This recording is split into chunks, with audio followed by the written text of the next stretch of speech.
अपने to the point कार्यक्रम के अंतर्गत एक बार फिर से आप सबका स्वागत करता हूं। आज हम बात करने वाले हैं कांगड़ा चाय की।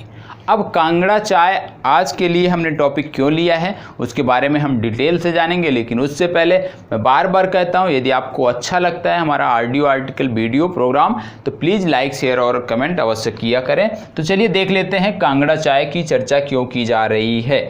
आप जानते हैं कि वर्तमान समय में कोविड-19 का दौर चल रहा है, कोविड-19 संक्रमण का दौर चल रहा है और पूरे विश्व में एक प्रकार से देखा जाए तो बहुत सारे दवाओं पर प्रकार से देखा जाए तो बहुत सारी दवाओं का जो है ट्रायल किया जा रहा है कि कौन सी दवा मरीजों पर बेहतर कारगर कार्य कर रही है, जिससे कि वैश्विक स्तर पर उसी दवा को जो है स्वीकृति दी जाए और उसी को बढ़ावा दिया जाए, जिससे कि लोगों की एक प्रकार से असामयिक मौत को रोका जा सके, इस संक्रमण के प्रसार को रोका जा सके, इसके प्रभाव को कम किया जा सके। और पिछले दिनों आपने देखा था इसी तर्ज पर क्या किया था, WHO ने ग्लोबल सॉलिडिटी ट्रायल प्रारंभ किया था, जिसमें क्या होता था ग्लोबल सॉलिडिटी ट्रायल में कि जो भी वैश्विक स्तर पर जितनी भी दवाएं प्रयोग की जा रही हैं कोविड-19 के लिए, उनका एक प्रकार से उनका विश्लेषण किया जाता था कि कौन सी दवा मरीजों पर ज़्यादा कारगर हो रही है। इसके लिए WHO ने चलाया था ग्लोबल सॉलिडिटी ट्रायल।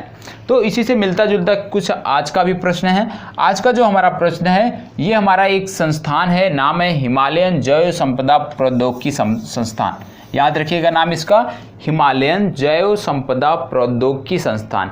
इस संस्थान ने कुछ अपने रिसर्च किए हैं और इन्होंने कुछ बताया है। क्या बताया है? इन्होंने बताया कि जो चाय रसायन होते हैं, जो चाय में रसायन पाए जाते हैं, वो जो अभी तक हम दवाओं का प्रयोग कर रहे हैं, जो वायरस संक्रमण से लड़ने के लिए जिन भी दवाओं का प्रयोग कर रहे हैं, उनसे बेहतर कार्य कर सकते हैं। इन्होंने एक रिसर्च में दावा किया है। इनके जो शोधकर्ता हैं हिमालयन जैव संपदा प्रौद्योगिकी संस्थान के, उन्होंने बताया कि चाय के जो रसायन हैं, विशेषकर जो हमारी कांगड़ा चाय है जिसको GI टैग भी दिया गया है, कांगड़ा चाय इसको GI टैग दिया गया है, हिमाचल प्रदेश की चाय है।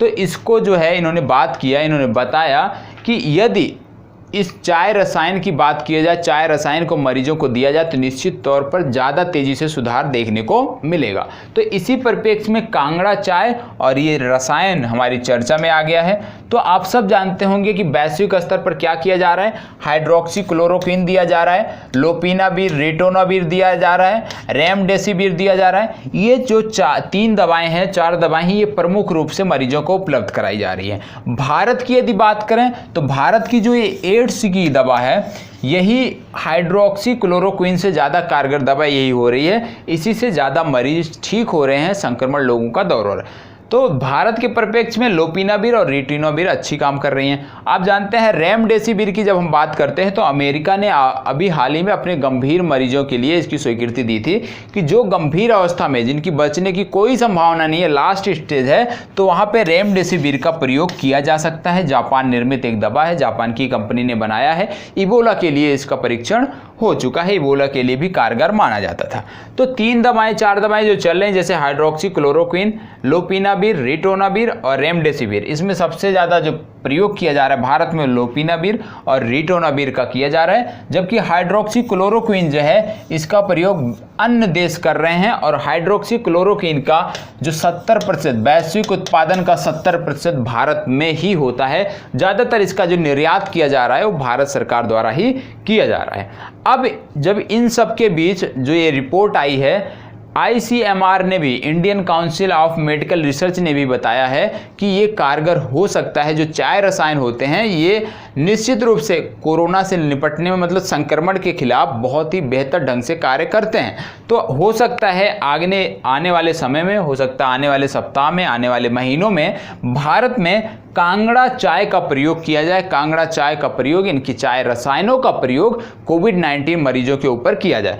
तो आपसे पूछा जा सकता है कि हिमालयन जैव संपदा प्रौद्योगिकी संस्थान ने किस दवा को कोविड-19 के निपटने के लिए जो है प्रयोग में लाने की बात की, या किस चाय को, चाय का नाम देके पूछा जा सकता है।